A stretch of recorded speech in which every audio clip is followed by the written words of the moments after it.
humble and kind, and your laughter, like you said, that laughter is something that heals the liver. Well, you've healed my liver for sure during this past few days. So I just thank you for being here and all that you've shared, and thank you, Gwen, for bringing awesome Cynthia here to us, and for Blanche, all of you guys.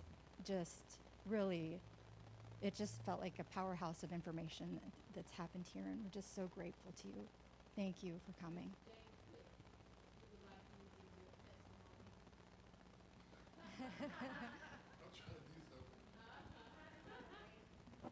Yeah, I used to drink beet juice anyway, but I stopped. And I started last week, and then I started actually taking my blood pressure. So it's 95, 92, 80, 79 today. It really is.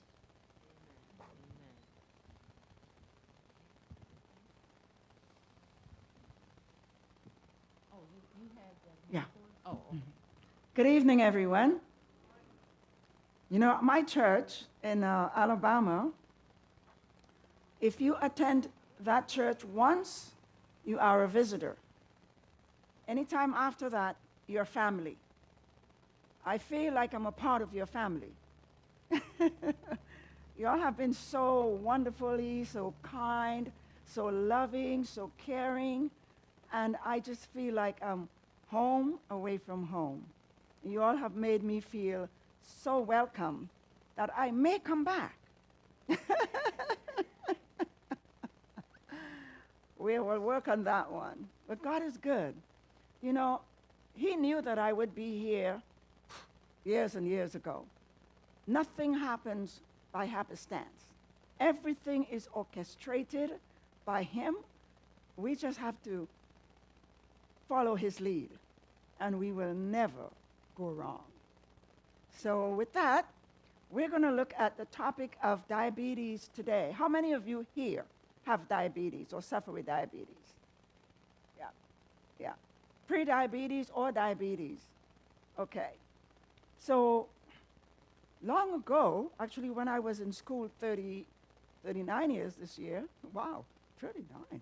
Ooh, that means I'm 39 years older. I was told that once you have diabetes, you have it for life. But then I read a book by the name of, by Jethro Kloss, Back to Eden. How many of you have that book? A couple of you do. And then I learned that diabetes does not have to be a lifetime disease. You can get rid of it. And one of the things that this book said was that if the only thing a person who has diabetes does is exercise, they can cut their medication down, they can get off of their insulin, well, except for type 1, that's another different thing, but we're going to look just at type 2 diabetes. And in those days, only people who were 40 and above actually had type 2 diabetes. Now you go to the doctor for a checkup, the doctor says, oh, your A1C is 5.9, 5.8, and you're saying, really? What does that mean? Oh, we'll find out. We have some numbers here which are so astounding because more people are walking around with diabetes today and don't know that they're diabetic. My brother was one of them. He was driving, he went to pick his daughter up from school, he's driving home, and all of a sudden he couldn't see. So his daughter now had to guide him to the closest exit. Fortunately, there was a hospital, and he went there. His blood sugar was 800. Talk about a disaster waiting to happen. To this day, he still believes he's not diabetic. And I cannot tell him anything. You know, the worst people to convince is your family. They don't want to hear it. They don't want to hear it. But anyway, let's just look. That's the World Health Organization on diabetes. A total of 30.3 million people have diabetes, which is 9.4% of the population. Those that are diagnosed are 23.1 million people. But look at the undiagnosed, 7.2 million people, which is 23% of people with diabetes are undiagnosed. And the only way you would know that is if you go to the doctor and you take some blood work, and especially if you do the fasting blood work, they'll be able to tell you that. I was one of them. I went to the doctor probably about 3 years ago, just to have a physical done, and they did the fasting, and she did an A1C, and my A1C was it's about 5.5 or 5.6, like that. And so she said, you realize that, you know. I said, who, me? Couldn't be. Then who? But anyway, so she didn't tell me to do anything, but of course, I know what to do. And so I got a machine, checking my blood sugar on a regular basis before I eat, 2 hours after I eat, and sometimes before I go to bed. And my blood sugar has been pretty much under control. And so you can do the same thing. You need to know, you need to have a blood sugar machine so you can check your blood sugar on a regular basis and see what it is. Look at what you eat, then check it. Exercise, oh my goodness. One of the things that I've done is when I'm finished eating, 2 hours after, because that's when you get the best blood sugar. So 2 hours after I'm finished 2 hours, but when I'm finished eating, I go for a walk, or I go on my rebounder, and then 2 hours later, I will check my blood sugar. It's always like 100 or less. So if you move when you exercise, when you finish eating, and that's not just for diabetics, that's for everybody, because now that blood sugar is going to leave your blood, go to your muscles, and that's where it's going to take the blood sugar out of your body. So exercise, exercise, exercise. Remember, if you don't take the time to exercise, you're going to have to take the time to be sick. Right. So a total of 84.1 million adults age 18 and older have prediabetes. Wow. That's 33.9% of the adult population. For older people, 65 years and older, 23.1 million adults aged 65 years or older have prediabetes and don't know it. So about Hawaii, are you guys on the statistics there too? You sure are. Hawaii's, look at that, diabetes, what? Epidemic. When you have something that's epidemic, it's like pretty much across the board. Everywhere you go, there is. So approximately 120,000 people in Hawaii, or 10% of the adult population, have diagnosed diabetes. An additional 39,000 have diabetes but don't know it, greatly increasing their risk. It's like my brother. He did not know he had diabetes until he had that episode. But then again, my brother loves ice cream. Anything sweet, he loves. And so when he takes out the ice cream and they buy the ice cream by the big gallon, he doesn't put it in a glass. He just sits with it and he eats. Until he's satisfied, he put it in the fridge for the next time. And that can be 2 or 3 times a day. Yes. So in Hawaii, there are 410,000 people in Hawaii, 37.1% of the adult population who have pre-diabetes. That's a blood glucose, it's higher than normal, but not yet high enough to be diagnosed as diabetes. So every year in Hawaii, an estimated, actually the first numbers I saw was about 6,000, and then the newest number is about 8,497 people in Hawaii who are diagnosed with diabetes. That's on a yearly basis. Diabetes is expensive. People with diabetes have medical expenses approximately 2.3 times higher than those who don't have it. Total direct medical expenses for diagnosed diabetes in Hawaii were estimated at about $1 billion in 2017. So that's got to be a little bit more now, 2024. We're going to just start in 25. In addition, Another $4.65 million was spent on indirect costs from lost productivity due to diabetes. So the serious complications include, this is what a person who has heart disease, who has diabetes. See, diabetes and heart disease are twins. If you have one, it's quite likely, not that you will, but quite likely that you will also get heart disease as well. So heart disease, stroke, amputation, end-stage kidney disease, blindness, and death. Interestingly enough, those complications are the same complications you get from heart disease and hypertension. That's why they go hand in hand. Now, what about children? Kids with type 2 diabetes could increase how much? 50% by 2050.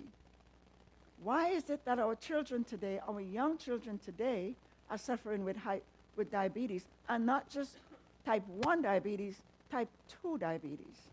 Why?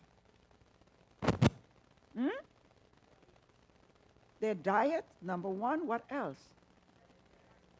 Sedentary, because the kids today are not going out and exercising. The part of their body that's getting exercise is their thumb. That's about it. But the number of Americans with diabetes skyrocketed over the last 15 years as diabetes cases rose by more than 50% in 42 states and by 100% or more in 18 states. That means that the whole, this is what you call an epidemic. I would say maybe it's a pandemic now because it's so worldwide. So during that period, according to the recent report from the Centers of Disease Control and Prevention. Another CDC report highlights the rapidly increasing number of U.S. children who have diabetes, warning that the country needs to prepare for their future care. If we think it's bad now, wait a little bit. When these young people get a little bit older, what is going to happen?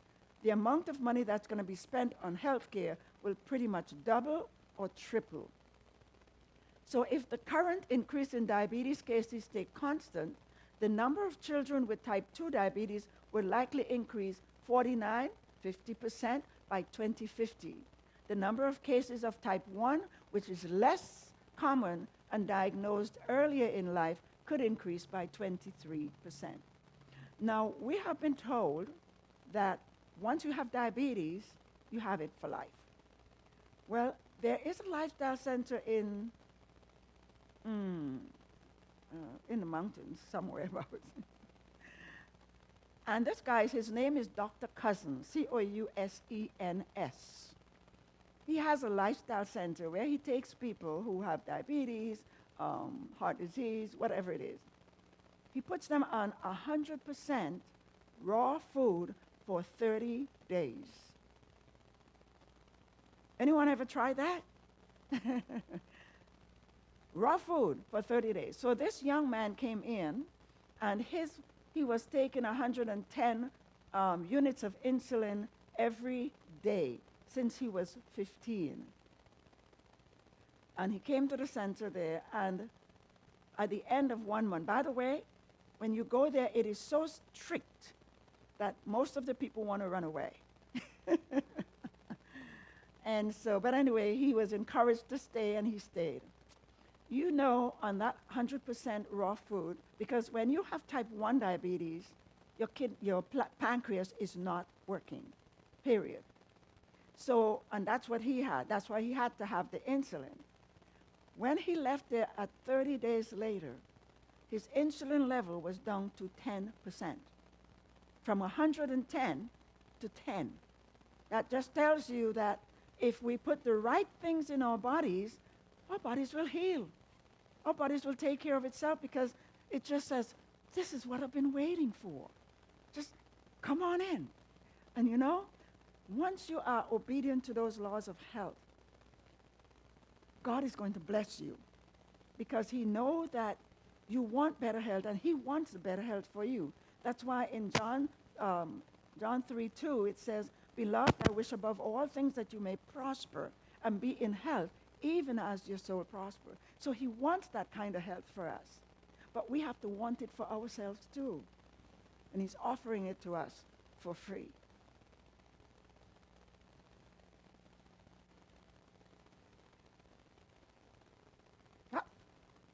I know what to do.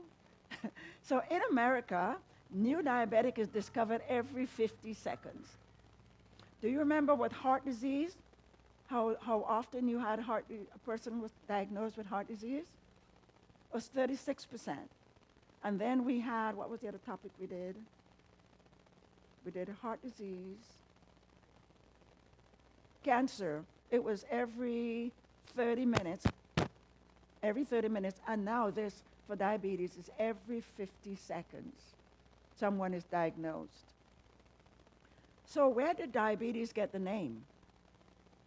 Diabetes got the name by doctors who made, they made house calls, of course, in those days. But what they noticed was that when someone urinated, sugar, they urinated was sweet. And ants will go after the sugar. I don't know how they tested it, but anyway. So that's how it is, and they call it from then until now diabetes mellitus, which means sweet urine. That's what it means. So is diabetes inherited? What is your thoughts? It is. You know, remember I gave you a quote for heart disease, and even for, I gave you a quote. Remember what it is? Faulty genes, load the gun, and lifestyle pulls the trigger. So yes, you may have inherited a bad set of genes from your parents, but that doesn't mean that you have to have diabetes. If you do the right thing, most of the time what they say is what is inherited is the grocery store. What is inherited is the diet. So if you change that around, you find that you will get tremendous results. So what is diabetes? It says a disease in which the body's ability to produce or respond to the hormone insulin is impaired, resulting in abnormal metabolism of carbohydrates and elevated levels of glucose in the blood and the urine. There should be no blood or urine, no blood or sugar in the urine. That's abnormal. So the main cause of diabetes varies by type, but no matter what type of diabetes you have, it can lead to excess glucose in the blood. And too much glucose in the blood can lead to serious health problems. Now, 5 to 10% of diabetes is type 1. So which means that 90% is type 2. It's a lot more. In type 1 diabetes, a type of diabetes marked by damage to the insulin-producing cells, which is the beta cells of the pancreas. People with type 1 diabetes produce little or no insulin. That's why they have to be injected, or else they can die if they're in an acute crisis. So glucose cannot get into the body's cell to use as energy. Now this causes blood sugar levels to rise, and people with type 1 diabetes must use insulin injections to control their blood sugar, because it is also considered an autoimmune disease. It's also genetic, and environmental factors are involved in developing this type of diabetes. And yes, you can have a history of, family history of type 1 diabetes. With type 2 diabetes, it was previously called non-insulin dependent diabetes mellitus, or adult onset diabetes. Type 2 diabetes usually begins with insulin resistance, a condition that occurs when fat, muscle, and liver cells do not use the insulin to carry the glucose into the cells to use for energy, because the insulin receptors on the cells are damaged. And so because of that, nothing is going to be able to get into the cells. The insulin is not going to be able to get into the cells. So about 90% of all diabetes is caused by the non-independent diabetes mellitus. It most commonly develops gradually in people who are over 40 years of age, who are overweight and do not exercise sufficiently. And more men than women are diabetic. So,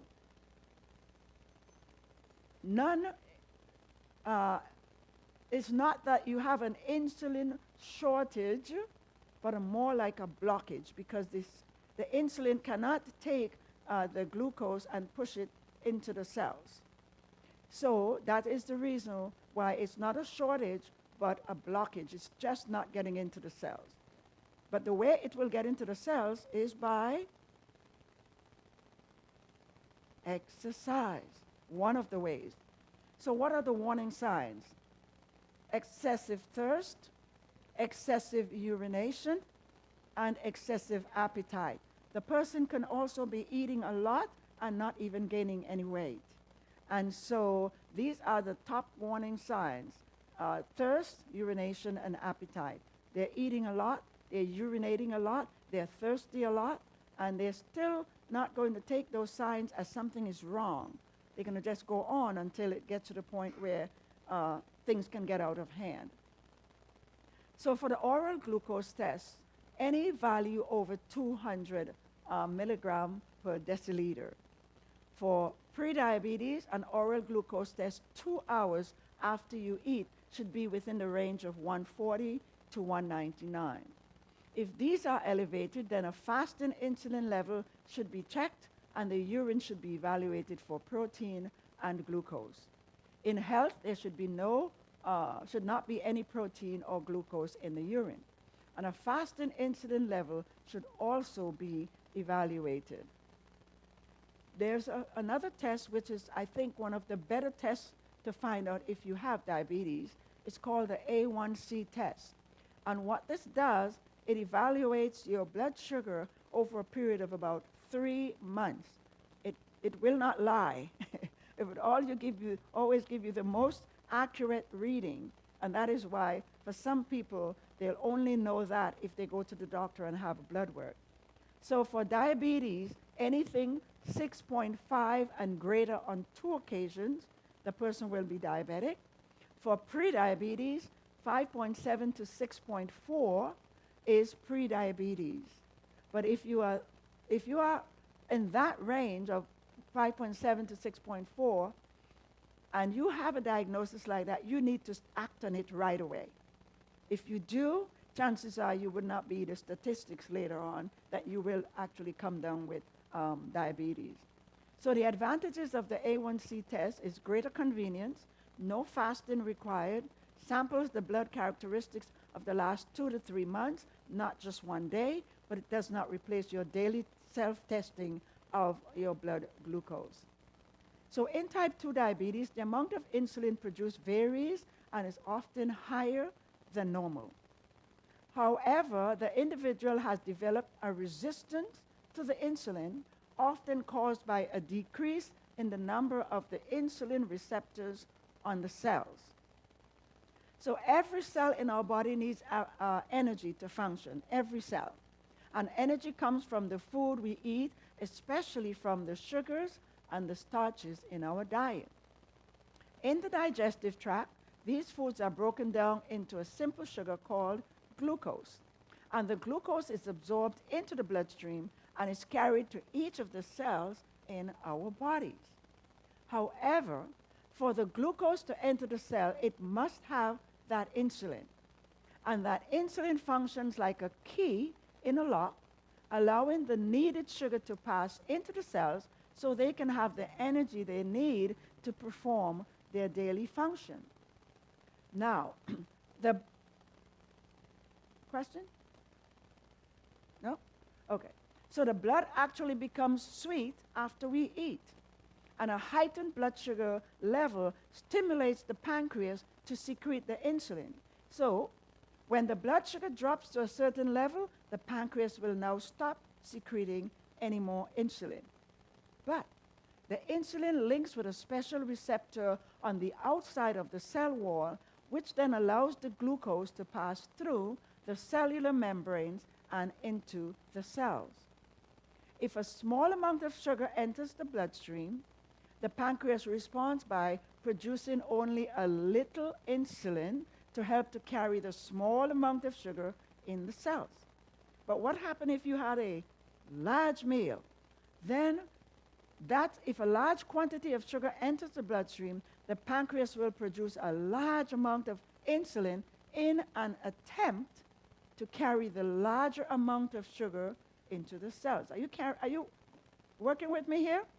Good. So although sugar is essential for each cell, the cells only need a certain amount of sugar to perform their task. And as a result, they let only the amount of sugar that's needed for that task. And this may vary on a person's activity. So when the insulin and the sugar passes by a cell, the cell decides how much energy it wants. And if it needs a little, it takes a little. If it needs a lot, it gets a lot. So it will either allow the insulin to dock and the sugar to enter, or it will reject the insulin and the entry of the sugar. If the cells are surrounded by too much insulin and sugar, which the cells don't need, the cells now become resistant to insulin. By decreasing the number of activating receptors for the insulin on the outside of the cell. This is what happens in type 2 diabetes. The pancreas produces insulin, but the cells have become resistant to the insulin. So if a person lives in a consistent sedentary lifestyle, the cells will not need very much energy, because what would happen? Many sedentary people still love their ice cream and their cookies and those things, but they're not moving, they're not exercising. If you exercise, you will find that you have less need, and of course, cut down on those sweets. Cut down on those sweets tremendously, especially if you're dealing with prediabetes. You need to be able to leave the cookies alone. Leave the donuts alone. Anything that is sweet, leave it alone and work on yourself, because if you don't, you're going to become statistics later on where you will have full-fledged diabetes. When the sugar enters the bloodstream, the pancreas puts out lots of insulin to send the glucose into the cells. But since the person is sedentary, the cells don't need the energy, so they reject the insulin and also the glucose. So when a person takes in too many calories, which is converted to glucose, and does not burn the calories through exercise, most of the cells begin to reject the excess glucose and insulin. And a person can then develop the condition known as insulin resistance. The pancreas continues producing more and more, trying to force the sugar into the cells and to prevent damage to the body. So this is the reason, and so to prevent damage to the body from excessively high blood sugar levels. When the blood sugar is really high in the body, it actually damages the organs. It damages the eyes. It damages the heart. It damages the kidneys. It damages the extremities just by having too much of that glucose. So finally, the insulin level reaches a high plateau. And over time, this excessive production of insulin can causes damage to the pancreas, the beta cells that make the insulin, and slowly they become unable to produce insulin. So now the person behaves just like a person who has fully type 1 diabetes. What I am noticing now is that a lot of adults who have type 2 diabetes are now put on insulin. Instead of lifestyle change, they go on insulin. And that's not going to help them at all. So fat does not require insulin to enter the cells, but it passes right through the cell membrane, and the cells get filled with fat energy. Now, When the glucose tries to enter, the cells already have enough energy because 1 gram of fat has double the energy of 1 gram of carbohydrates. So it rejects the sugar and it rejects the insulin. As a result, the blood sugar level remains high and more insulin is produced in a futile attempt to lower the blood sugar level. This results in a vicious cycle of high blood sugar, high insulin, which keeps a person also from losing weight. So a person with prediabetes has a blood sugar level higher than normal, but not high enough for a diagnosis of diabetes. So he or she now is at a higher risk of developing type 2 diabetes and other serious health problems, including heart disease and stroke. So without lifestyle changes to improve their health, 15 to 30% of people with prediabetes will develop type 2 diabetes within 5 years. So if you are pre-diabetic now, put that lifestyle to work, and you would not be in that 5-year chances of getting full-fledged diabetes at 5 years. These are some other symptoms. The person has low energy, fatigue, extreme thirst, frequent urination, blurred vision, irritability, mood changes, weight changes, tingling and numbness in the feet, frequent infections because of the high glucose in the blood, extreme hunger, cuts and bruises that heals very slow or not at all, and that can become gangrene because of the sugar, and next thing you know, a toe is amputated, or a leg or a knee, or even all the way up to the hip. Dehydration, reduced conscious level. My aunt actually had diabetes, and she had one leg amputated, and never changed her lifestyle, just ate what she wanted, drank alcohol and everything like that, and then the other foot became infected, and they were going to take it off, and she said, I'd rather go to hell with one leg than not have any at all. Said, that's how people reason. But that's not good reasoning.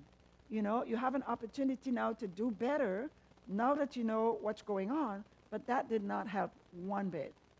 So what happens when a person has diabetes? These are some of the organs that are affected.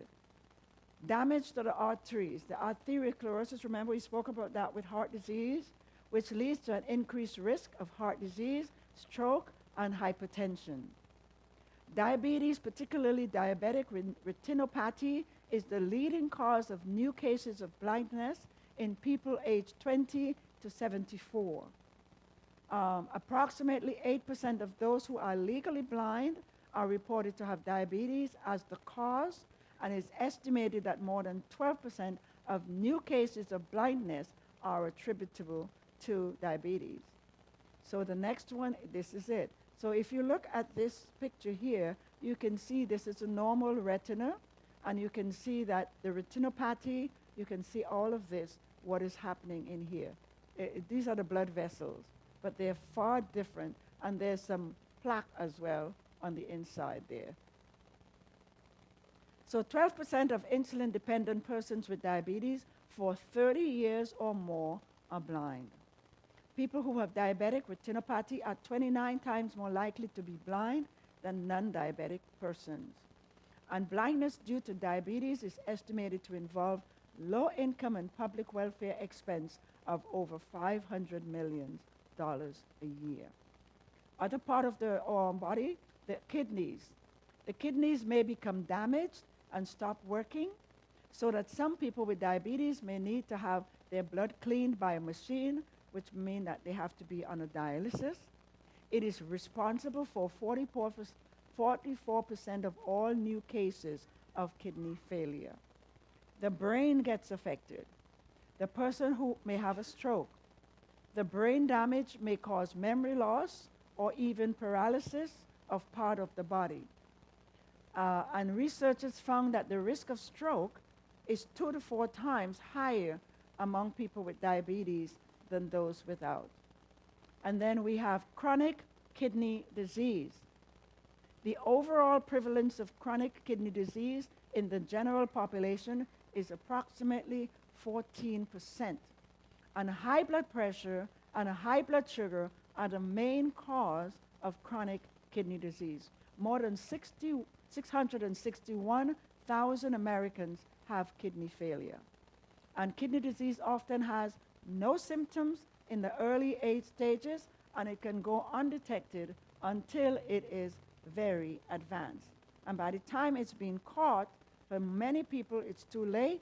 Some of them have to go on a waiting list to get a kidney transplant or go for dialysis at least 3 times a week. Alcohol. The main function of your liver is to store glycogen, which is the stored form of glucose, so that you will have a source of glucose when you have not eaten. When you drink alcohol, which is a neurotoxin, it's a brain toxin, your liver has to work to remove it from your blood instead of working to regulate your blood sugar or your blood glucose. And so there are things that we can do to disarm diabetes. Now, anyone here, like a couple of you said that you had diabetes? Huh? Yes? What are you doing? What are you doing for your diabetes? Nothing. Not good. Okay. How about your diet? Good. No, don't, just encourage him. He's working on it. And that's what it takes. God leads us on step by step. When you take one step towards the today, you'll find his arms open wide. So when you take one step, he takes 2 steps towards you. And he knows that you're willing and want to make those changes, and he's going to work with you. And so you will have a testimony to come to this church and said, this is what I've been doing for the past, month, and these are the results that I have. Great. So we're going to look at some things that you can do to disarm diabetes. All the studies are showing now that plant-based diet is going to get you to reverse your diabetes. Remember what I told you about the place the guy went to, and all they did was just raw food. But when we say raw food, we think it's just rabbit food. It's not. It's because you can make burgers and dehydrate them, remember, at 105 degrees, and it's raw. So you can still get your cookies raw. Yes, Tammy. You can still get your cookies raw, your burgers raw, your meatloaf raw, your crackers raw. You can still get it raw. And it's like, it looks cooked, but it's raw because of the temperature that it was. And so that's what they did at that center. How a plant-based diet can help reverse type 2. It can decrease the risk for heart disease. It can decrease your risk for type 2, and it aids in weight management. Now, replacing white rice with brown rice, about 1 cup a day, reduces the risk for type 2 diabetes by 16%. Replacing white rice with other whole grains, about 1 cup, reduces the risk of type 2 by 36%. And your grains we're talking about is like your steel-cut oats, your millet, your quinoa, your amaranth, there's farro, there's a couple of them which you can actually use. Adults with type 2 diabetes given a 3-month trial of 1 cup a day of cooked beans lost 5.5 pounds. The A1C was reduced by 0.5, and the triglycerides was reduced by 21. High wheat diet, whole wheat cereals and bread, the ones who had that diet, they lost 4.4 pounds. Their A1C was decreased by 0.3. This was just a little study that they did. Now, how does high fiber reduce the risk of type 2 diabetes? A high fiber diet may reduce your risk for type 2 diabetes, and that's according to a study that was done. So researchers monitored fiber intake from cereal, fruit, and vegetables for participants in the European investigation into cancer and nutrition. And those who ate the most fiber, more than 26 grams per day, experienced a 18% reduction in diabetes risk compared to those who consume the least. Now, do you know how much fiber a person in America takes in? It's about 15% fiber. Is there any wonder why so many people are suffering with constipation, diverticulitis, hemorrhoids, cancer? Because the fiber is like a broom that goes in the colon and sweeps everything out. So nothing sticks and stays there for any length of time. So high fiber consumption also leads to lower body weight, because once the body has gotten the nutrients out of whatever you've eaten, then it just sends the rest into the colon, and the colon just gets rid of it. If the colon is backed up, as we learned a couple days ago, then the whole system is going to malfunction, out of order. Remember that picture? Okay. So fiber also delays gastric emptying, and you feel fuller longer. So what are some things that you can use for fiber? Your fruits, your vegetables, what else? Flaxseed, psyllium, chia. You can actually eat these things every day because it has so much nutrients in it. The chia and the flax has your omega-3 fatty acids, and you can benefit from that every day. So it's not like I'm going to take it today and I ain't going to take it again for another week. You can eat it every day, twice a day. And if you want those bowels to work effectively, then no doubt you should be having it at least twice a day.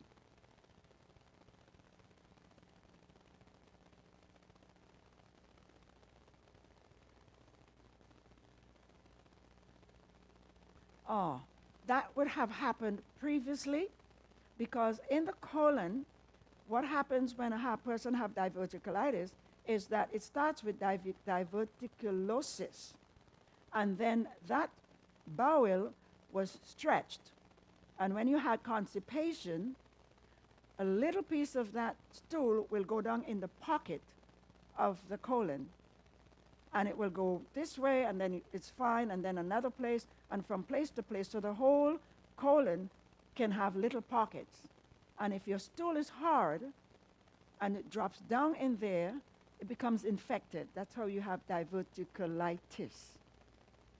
But you can have perfect everything, but that's correctable with a lifestyle change, and with eating more of your fruits, and also using more flaxseed, psyllium, chia, any of those will work. Drinking your water. With the psyllium, you must drink a lot of water, because that will constipate you as well. But for people who have diverticulitis, it could be easily corrected by a lifestyle change, good diet, good roughage, or good fiber. It can work. And it'll take a little while, but it can definitely be restored. Yes. The physicians are now saying it's time to save our patients. Even the physicians are complaining. And so that's what they say. Avoid meat, dairy, refined sugar, processed foods. Increase your vegetables, your fruits, your legumes, your whole grains, your plant milk. These would move patients away from a state of disease and towards a state of health. That's according to a study that was done. Vegetarians' diet lower the risk for diabetes. That's another study that was done. They looked at 13 studies and compared vegetarians with non-vegetarians, and the results show that those who followed a vegetarian diet had a lower risk, diabetes risk, with a further reduction in those who followed a vegan diet. So researchers attribute the reduced risk to improved insulin sensitivity, lower basic metabolic rate, improved HbA1c, and increased consumption of whole fruits, whole grains, fruits, and vegetables. Every person with diabetes should learn how to eat better, as eating the right food would help both kinds of diabetes. So put this to the test and see what happens. Animal products are high in cholesterol and saturated fat, which contributes to a decrease in the number of insulin receptors, and they also contain no fiber. There's no fiber in animal product. There's lots of fiber, just the way God intended, in plant-based diet. So a total vegetarian diet is best. And anyone who has given that the test have gotten excellent results. In addition to a healthy diet and medication, and I put that in there because there are some people who will always be non-compliant, and so they need to have the medication. If you're going to be compliant, you can incorporate the lifestyle change with the medication, and you will see the numbers beginning to drop, and then the doctors will say, wow, what are you doing? Then you can tell him, give him a little history about what's going on. Staying fit and active throughout life can help a diabetic patient control the illness and also to regulate their blood sugar. Obesity increases insulin resistance, causing the pancreas to make more insulin, and the high levels of insulin damages the organs in the body. Now, this is my little thing. If you can't take the time to exercise, you'll have to take the time to be sick. So more people die for want of exercise than through over fatigue. It's very important to try to achieve your weight, and you can also do this by exercising. You can do it by fasting. A good way that you can fast without letting it be too burdensome is to eat 2 meals a day. 2 meals a day. What we have found, we've had people that came into our lifestyle center that we only give them 2 meals a day anyway. So if they need 3, they're going to have to go to McDonald's or somewhere about it. But with 2 meals a day, what we pack them up with is fiber in their food. So once they get that fiber, some people say, we don't want anything to eat this evening, even when they have had. Breakfast is at 8:30 every morning across the board, and regularity is very important. Having your breakfast at the same time every day. And then lunch is at 1:30, and they get nothing else to eat until breakfast the next morning. And that has helped a lot of people's blood sugar, because in America, we tend to eat our biggest meal in the evening. And then we don't exercise, and then the blood sugar just builds and builds and builds. But if you were to make sure that you have a good breakfast in the morning, breakfast like a king, lunch like a prince, supper like a pauper, and sometimes paupers don't have any supper. So you leave it out completely. You will find that in the morning when you get up, you will eat anything that doesn't eat you first, because you're hungry, right? But that's when you're supposed to eat your biggest meal, because if you were traveling from here to another island somewhere and you're driving, you would not fill up your tank when you get there, but you fill it up before you leave. So that's what you do, first thing in the morning. We have a tendency to just, oh, we're not drinking. We have a lot of studies out there that says, oh, they're having breakfast at 10 o'clock or 11 o'clock. We need to have it early in the morning. That's what Spirit of Prophecy tells us. You know, we take some of the things that the Spirit of Prophecy tells us, and we don't take some of the other stuff. But having that big breakfast in the morning, like I sit down with my friend here, and we have a big breakfast, and we have a big lunch, and that's it for the day. The only thing that comes to my mouth after that is water. And I will drink my water. You can get your water intake in. So just practice these little habits, and you will be amazed. Water. It lowers your blood sugar. It protects against ketoacidosis. It helps to decrease diabetes, neuropathy. Because a lot of the times, part of that neuropathy is the circulation. And if you're drinking more water, then you'll be able to get that water filtering through your body. Nobody here has stress, right? So stress, I always say, you will not see stress written on a death certificate, but it's the underlying cause of many of the diseases. Actually, 9/10 of the diseases, we're told. Stress and diabetes. Psychosocial stress unbalances the body's hormone, promoting central obesity, diabetes, cardiovascular disease. So you may still be asking, so what can I eat? Is there anything that I can eat? Well, let's look at some things. The current diabetes epidemic makes it all the more important for people to watch what they eat. And that's the key thing. Also, read your labels. You know, if you look at a bag of chips, it may say it has 5, 6 servings. But guess what? You're going to sit there and do? Eat all 5, 6 servings at one go. Right? So if you can forego that and say, well, maybe I can just be temperate and just take a little bit of this, that would be great. The other thing, too, is, when you're eating chips, we put the whole bag there. But if we were to put some in a bowl or a plate and put the rest back in the cupboard, we're not going to be tempted to continue eating, so we can actually stop that process as well. Apples. Apples, according to experts, contain the pigment quercetin, and that promotes efficient insulin secretion while simultaneously staving off insulin resistance. But in order to eat the apple, you really should eat the whole thing, which means that the skin. So I told you how you can wash your fruits to get it as much off as possible. Use the vinegar. Spray those apples or all of your fruit, and then let it sit, and then 15 minutes you rinse it off. You get a little one of those little scouring your dishwashing stuff with a little rough part, and you give it a little cleaning. And that would actually help to take off some of those pesticides and things that are on it.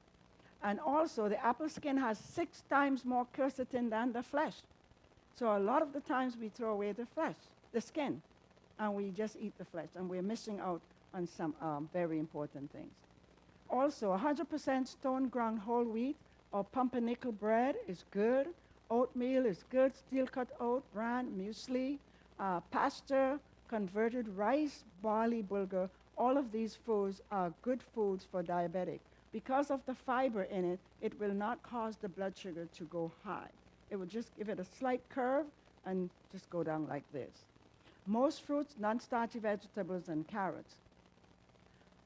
There was a study that was done, I think this one, it was done at Rutgers University, and they were looking at the percentage of the recommended daily allowance for 6 nutrients in a food, one food.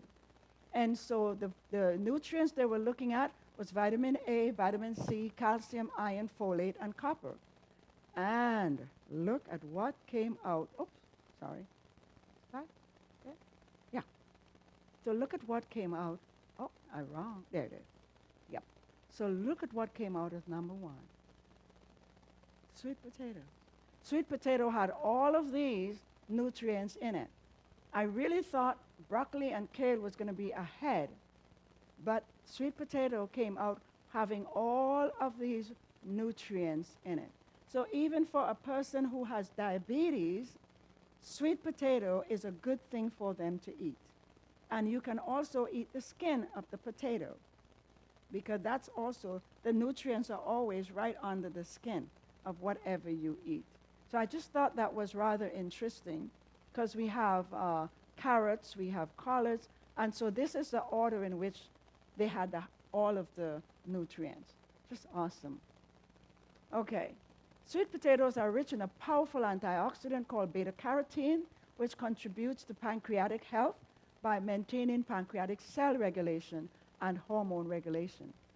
So the regular consumption of sweet potato introduces sugar that are gradually released into the bloodstream rather than suddenly in spikes, as in the case with processed sugar.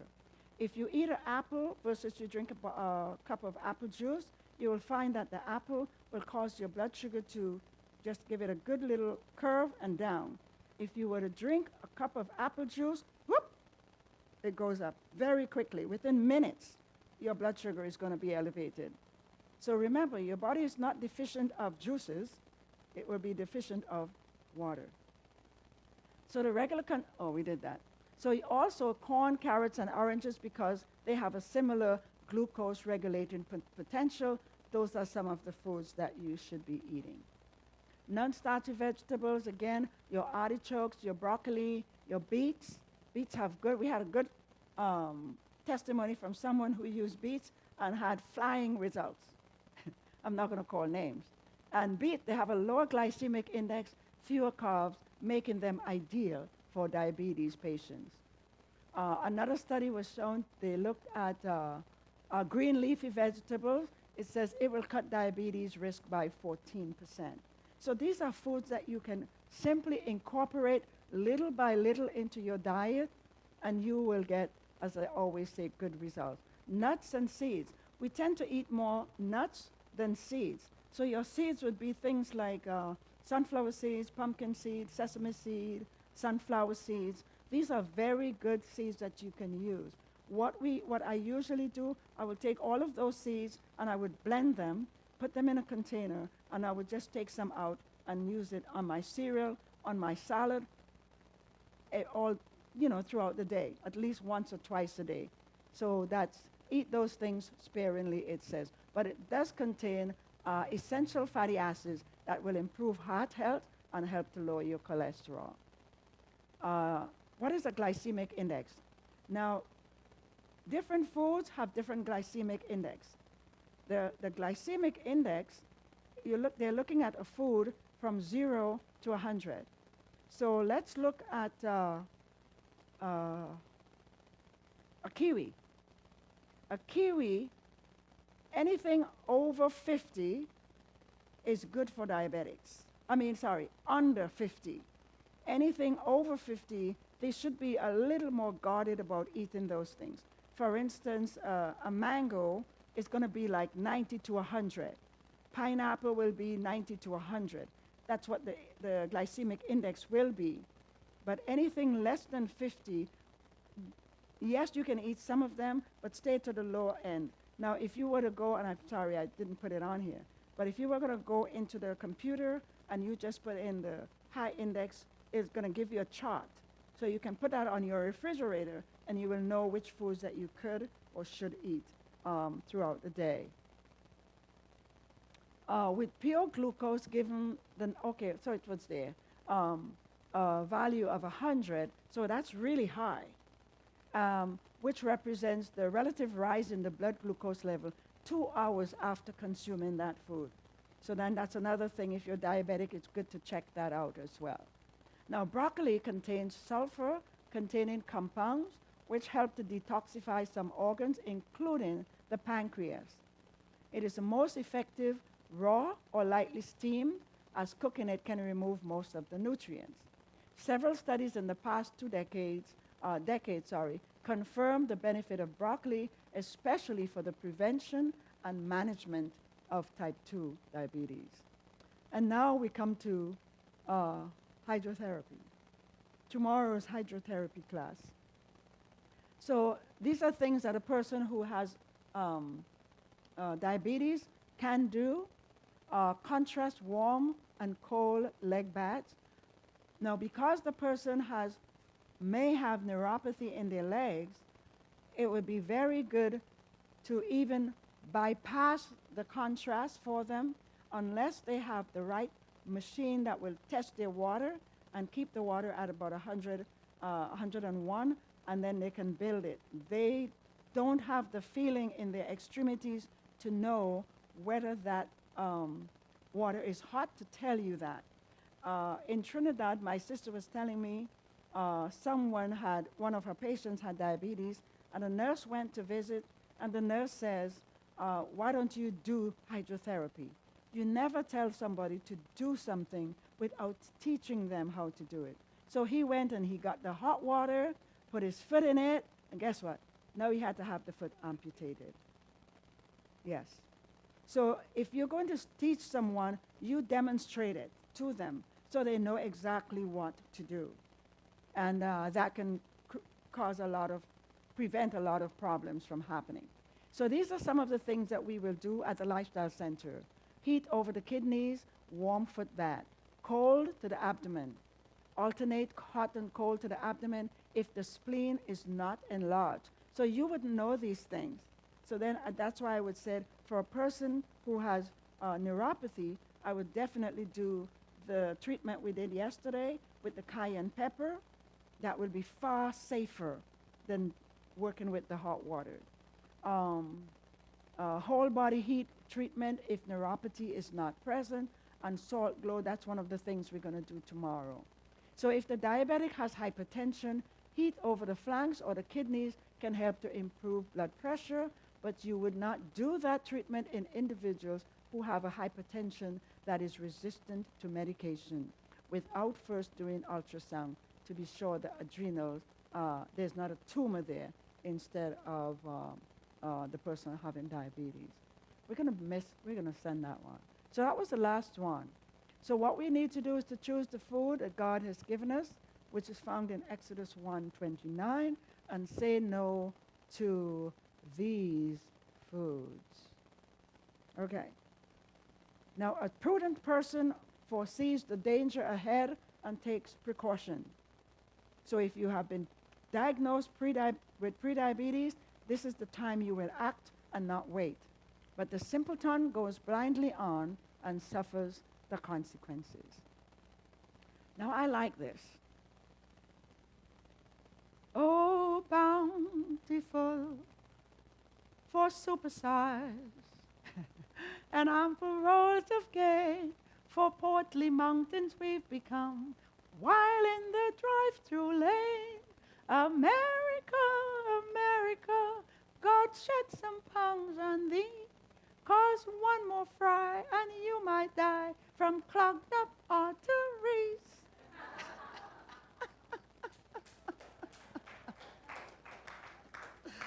Any questions? Now, Gwen is going to tell you a little bit about, who was the lady who said that she did the 30-day? Was she here? Who did the 30-day? Yes. Right now, I think everyone is ready to take the next step. And so we wanted to recommend the 30, yes, good. We wanted to recommend, and this sister did the 30-day trial, and I wanted to just tell you briefly about it, what she's done and what she has gained from it. Oh, got your a mic. This one. Yeah, yes. Okay, good evening. So I was sharing with them that I did a 30-day challenge. About it.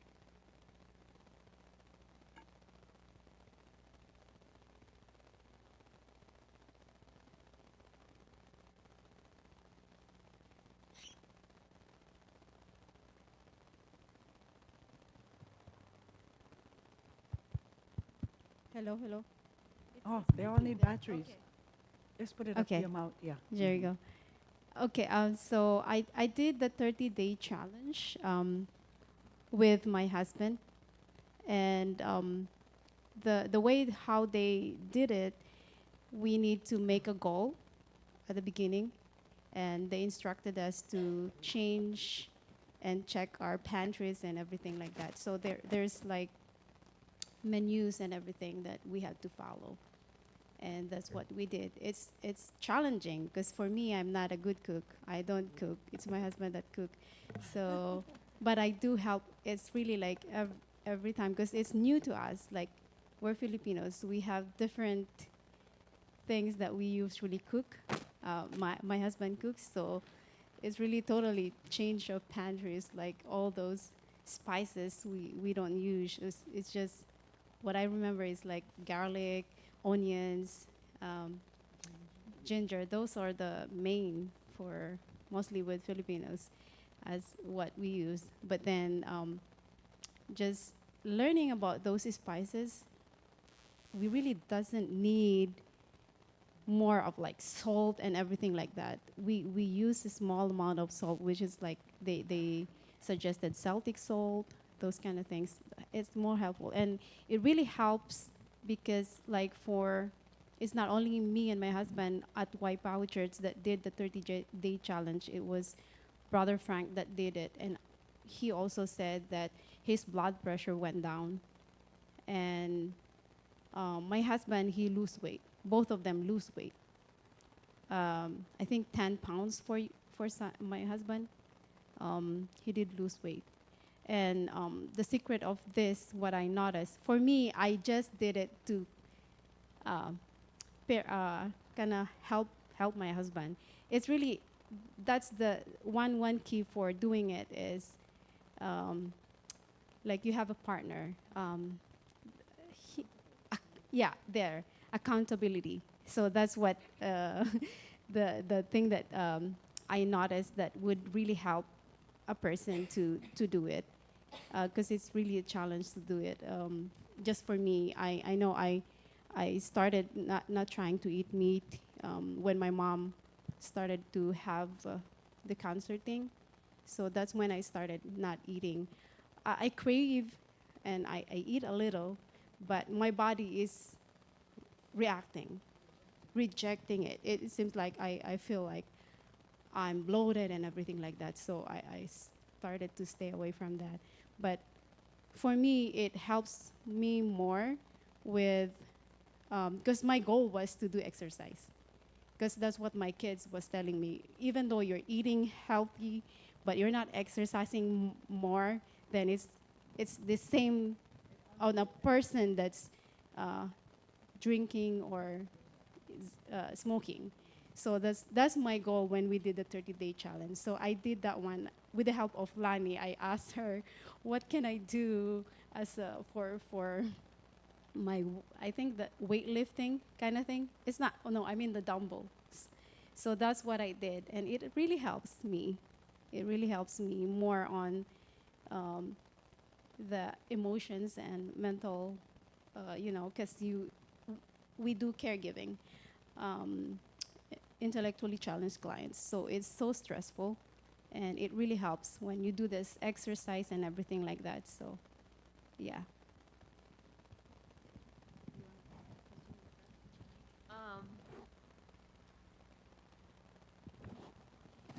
I wanted to just mention, and Cynthia probably will say this too. How many of you have, I just want to mention a couple of herbs that are helpful for diabetes. One of them is fenugreek. How many of you know what fenugreek is? Okay, it's a yellow, you know what it is? Oh, okay, it looks like a little kind of gold seed, sort of, and it makes a delicious tea. So I wish I had some here. I would, fenugreek, Fenugreek. And you can use it, just put it in some water and let it steep for like 20 minutes. And then you can strain it, and you could put a little bit of lemon in it if you want to, and then drink it. But it's good. It's a good tea. Another thing I want to mention here. Oh, okay. So we taught you about sprouting. Some of you got those books. So you can sprout it, she says. And so if you sprout the fenugreek seed, that means you can eat it on things, right? Right. Another one is garlic. Garlic's good for a lot of stuff. So that would be important to use. These are things we used to use in the Lifestyle Center. Garlic, fenugreek. What else here? Oh, there is how many of you know what chromium is? How do you know about chromium, Elder Friedis? They have it in some diabetic medicine, vitamins that. Excuse me. They have it in some over-the-counter diabetic vitamins and stuff. There has ingredients called chromium, etc. Yeah. Along with cinnamon and excuse me. Okay, so there is a supplement called chromium picolinate. Okay, so how do you spell that? Chromium is CHROMIUM, and picolinate is PICOLINATE. And it helps the pancreas to function better, okay? Because see, one thing they have to determine, or sometimes they'll determine if you're type 2, if your pancreas is functioning at all, okay? And that's one thing. Once you find out if you're a diabetic, you want to catch it as soon as possible, because it's possible then maybe to reverse it. You know, once you start doing all the lifestyle things and so forth and so on. But that's another helpful, very helpful, very helpful supplement, chromium picolinate. And so what you would do, you want to look and see what is recommended, how much to take. So how much it'll say on the bottle. Yeah. Yes, ma'am. Can I take that even though I'm pre-diabetic? I have not seen that used as pre-diabetes. I think lends itself to, you know, changing that lifestyle. You want to say anything else about that? Yeah, I would, if you're just pre-diabetic, I would get that lifestyle right. Okay. Okay.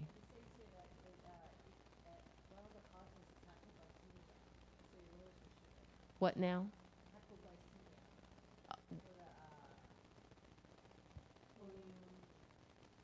What I'm saying? Yeah, so I would, you know, the type 2, the person that definitely is diagnosed as a diabetic. Yes, sir.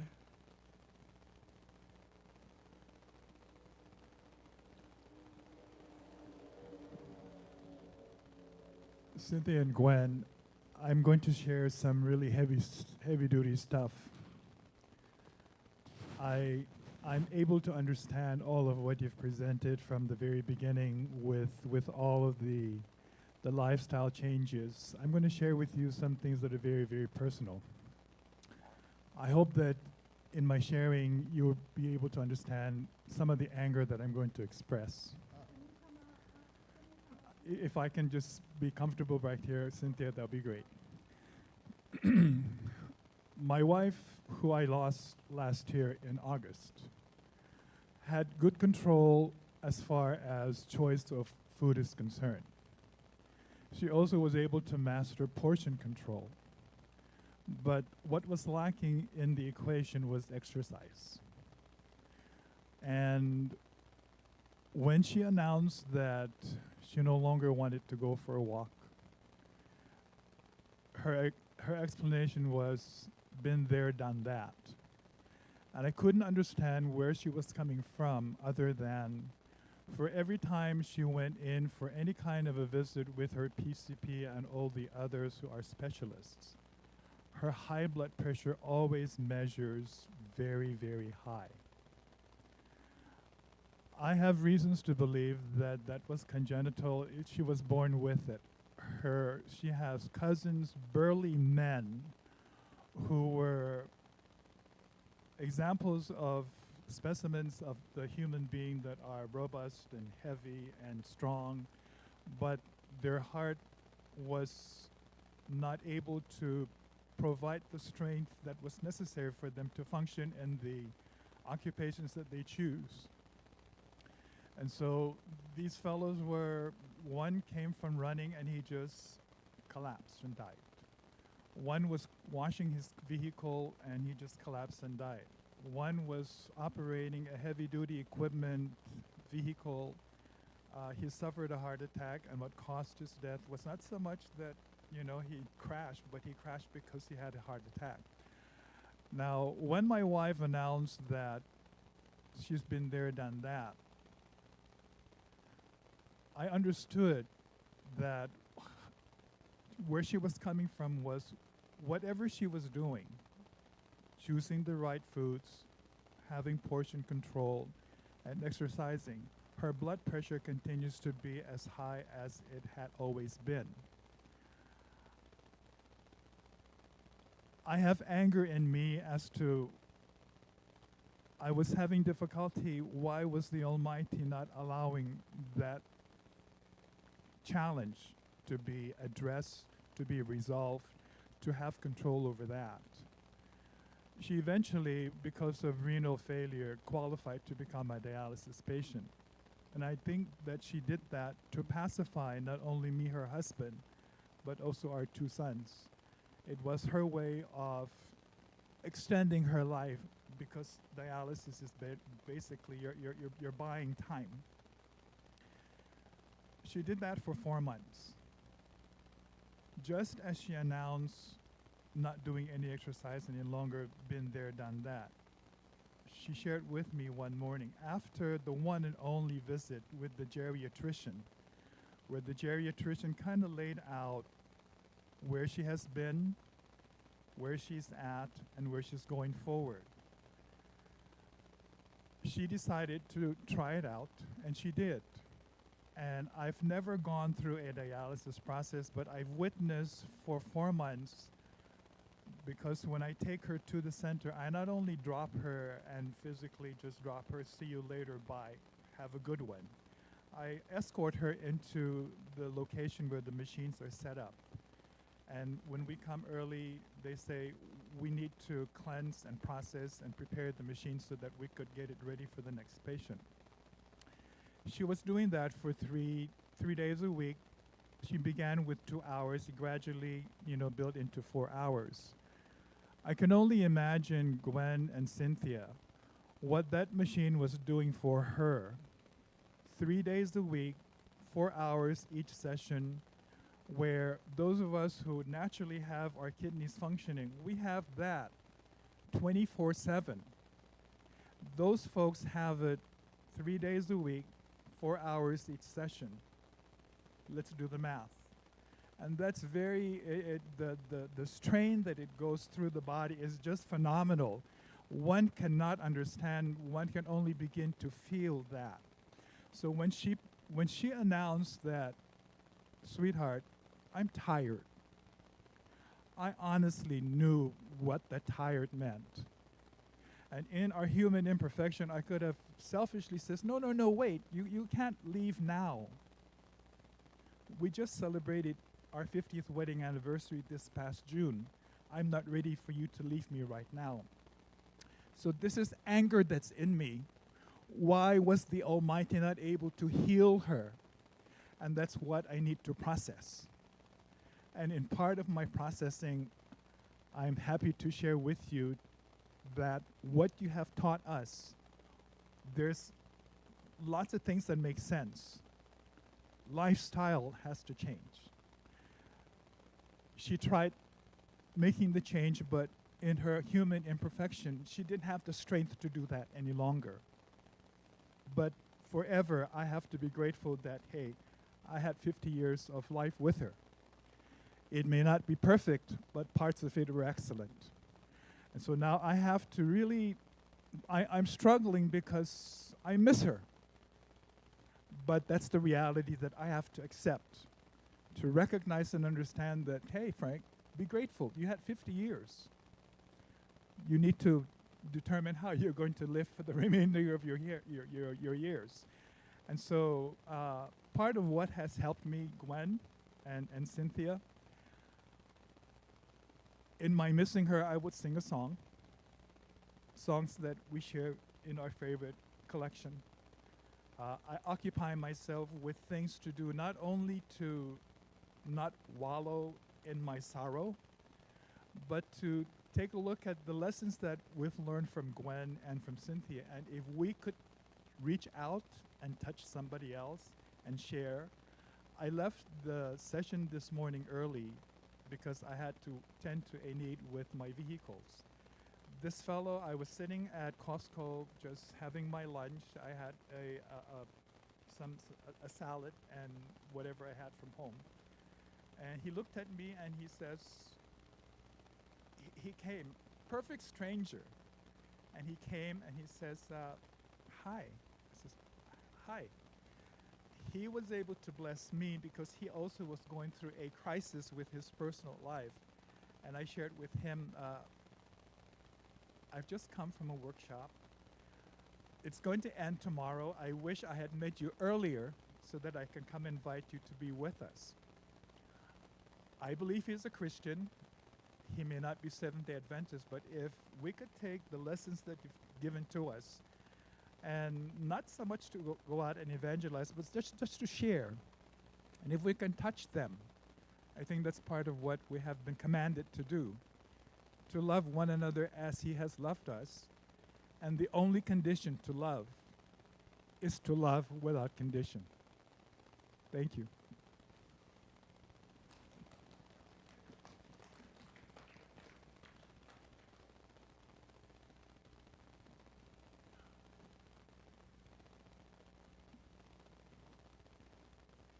Appreciate your sharing with us.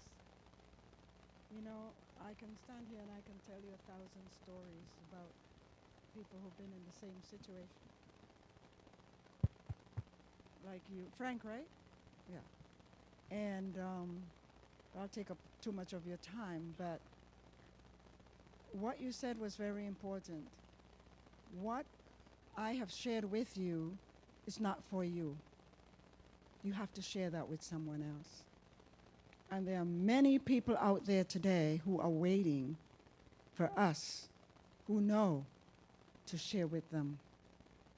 And so what we are told is to go ye therefore and make disciples of men. What we are told is to go and to preach unto every nation, kindred, tongue, and people, so that we can prepare a people for Christ's coming. He is coming.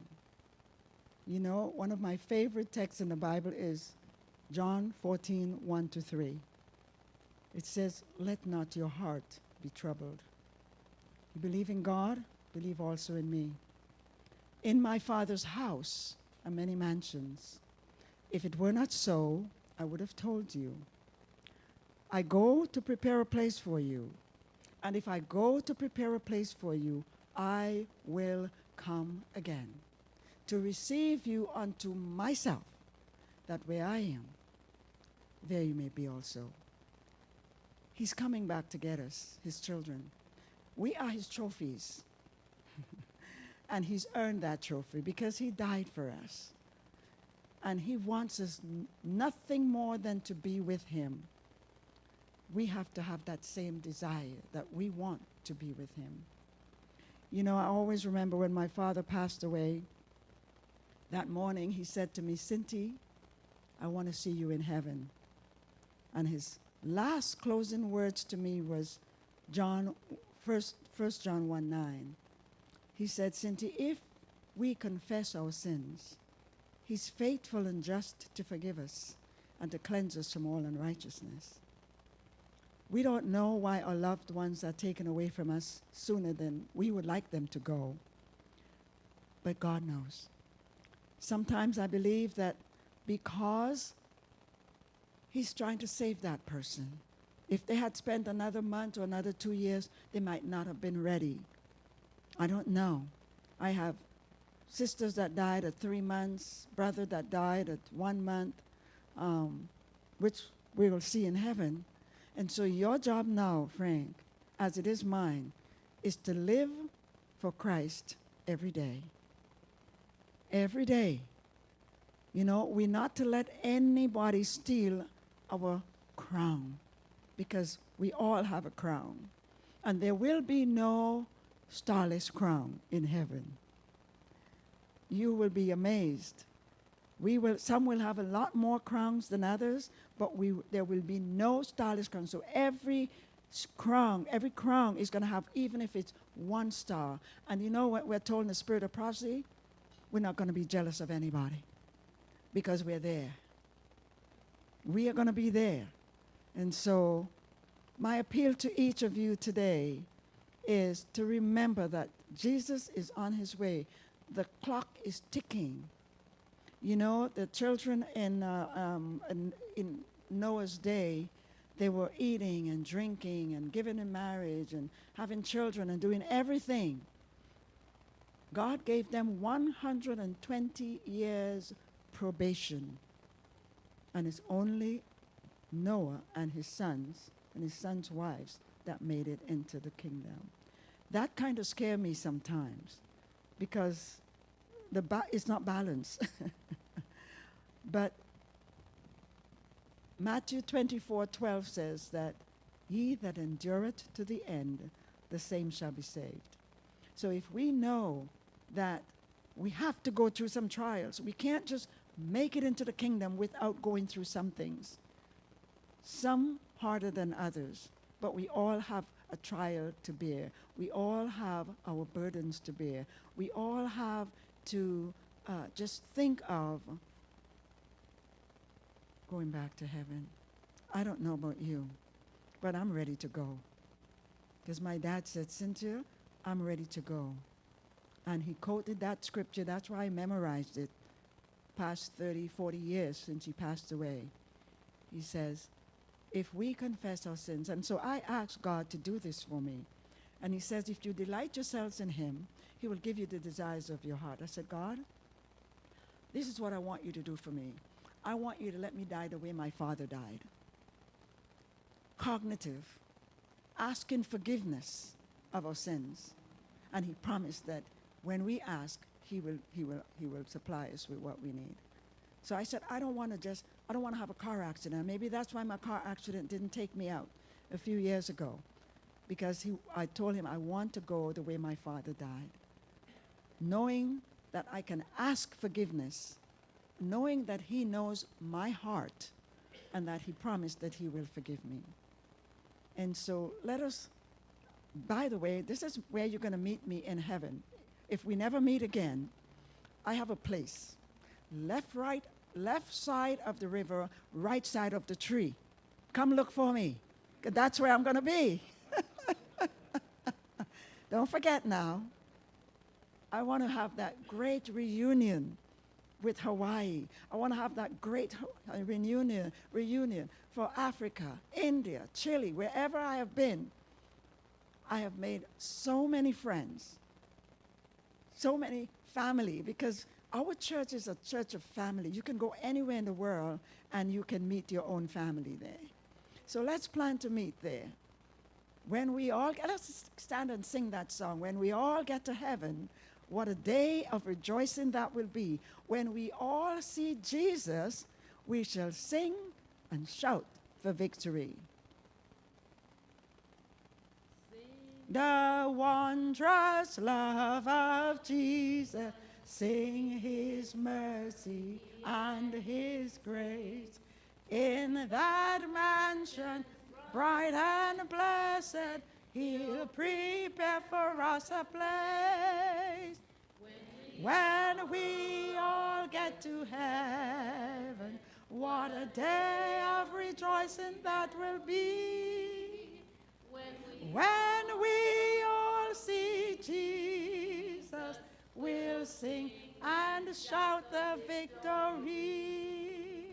Amen.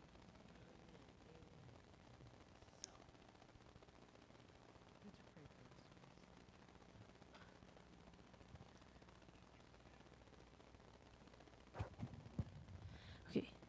Heavenly Father, thank you for this day, for everyone who come here to listen about the health thing. Please bless for everyone who have been going the tough week, Lord. Bless them, watch them, over them. We love you, Lord. In the name, amen.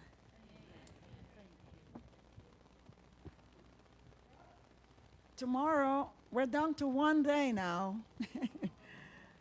But you know, the little text that I like to is, Lord, not to take his presence away from us. You know, when, what is it, Isaac? Not Isaac. He did the promises. Oh, the one about. May separate me and you. May the Lord watch between me and thee while we're absent one from another. Keep praying for one another. Keep encouraging one another, especially as we see the day approaching. So let's keep that in prayer. And you know what I would encourage you guys to do? Probably form a little WhatsApp group so you can encourage one another and pray for one another. I have so many WhatsApp groups I'm on. I'm willing to take on another one. So you guys can do that and just keep one another in prayer, lift one another up. Yes. Okay. God bless you. See you tomorrow. See you tomorrow.